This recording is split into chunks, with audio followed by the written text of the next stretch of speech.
नमस्कार, स्वागत है आप सभी का न्यूज़ 18 का डिजिटल प्लेटफॉर्म आप देख रहे हैं और मैं हूं आपके साथ पुनीत मिश्रा। हम बात कर रहे हैं इंदौर के राजा रघुवंशी हत्याकांड की। इस मामले में एक बड़ा अपडेट फिर से सामने आया है। एक चौंकाने वाली खबर सामने आई है। चौंकाने वाली खबर क्या है? जाहिर तौर पर चौंकाने वाली खबर है सोनम से जुड़ी हुई। हत्याकांड की मुख्य आरोपी है सोनम, जो राजा की पत्नी थी और उसी ने इस वारदात को अंजाम दिलाया, ऐसा आरोप है। सोनम रघुवंशी वैसे तो जेल में है, लेकिन सोनम रघुवंशी जेल में से आखिर वो कौन शख्स है जिससे मिलना चाहती है? जी हाँ, ये बात सामने अब आ गई है। दरअसल सोनम ने केवल 2 लोगों से मिलने की इच्छा जेल में जताई है। दरअसल जेल में एक प्रावधान होता है कि आप किसी से मिलना चाहते हैं तो आप बता सकते हैं कि आप किससे मिलना चाहते हैं, कौन है जिससे आप अपने मन की बात या बातचीत करना चाहते हैं। तो ऐसे में केवल 2 लोगों का नाम सोनम ने लिया है कि वो 2 लोगों से मिलने की इच्छा रखती है।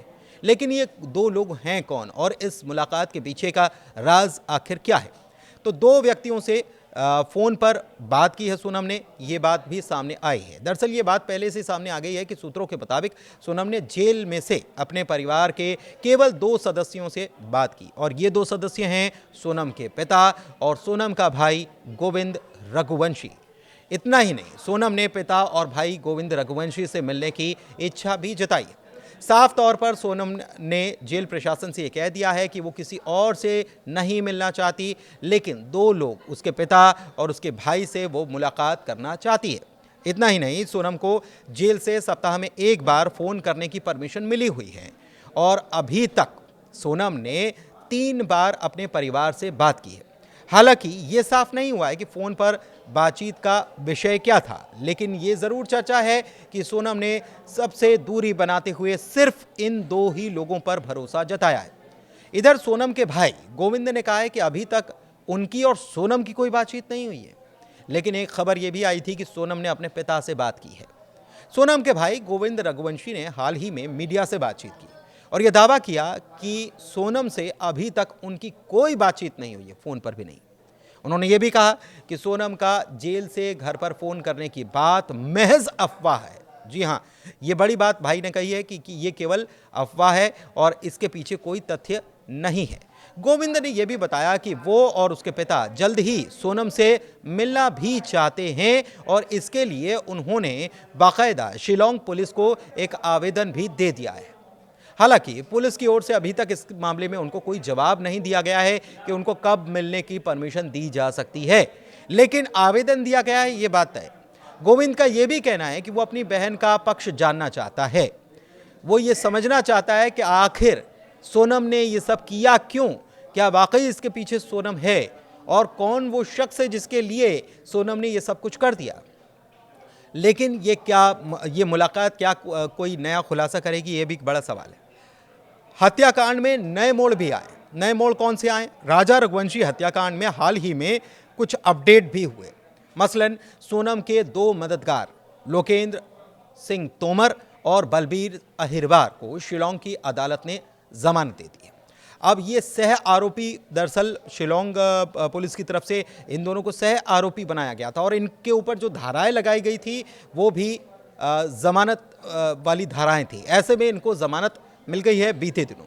लोकेंद्र सिंह तोमर कौन है? लोकेंद्र सिंह तोमर उस फ्लैट का मालिक है जहां पर हत्या करने के बाद सोनम छिपी थी और कई दिनों तक रही थी, जबकि बलबीर उसी बिल्डिंग का सिक्योरिटी गार्ड बताया जाता है।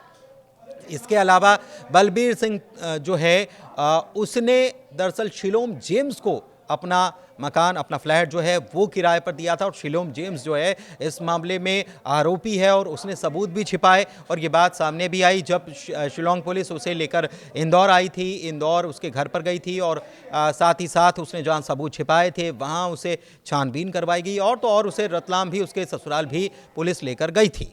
छेड़छाड़ और सोनम को छिपाने में मदद करने का आरोप है दोनों पर।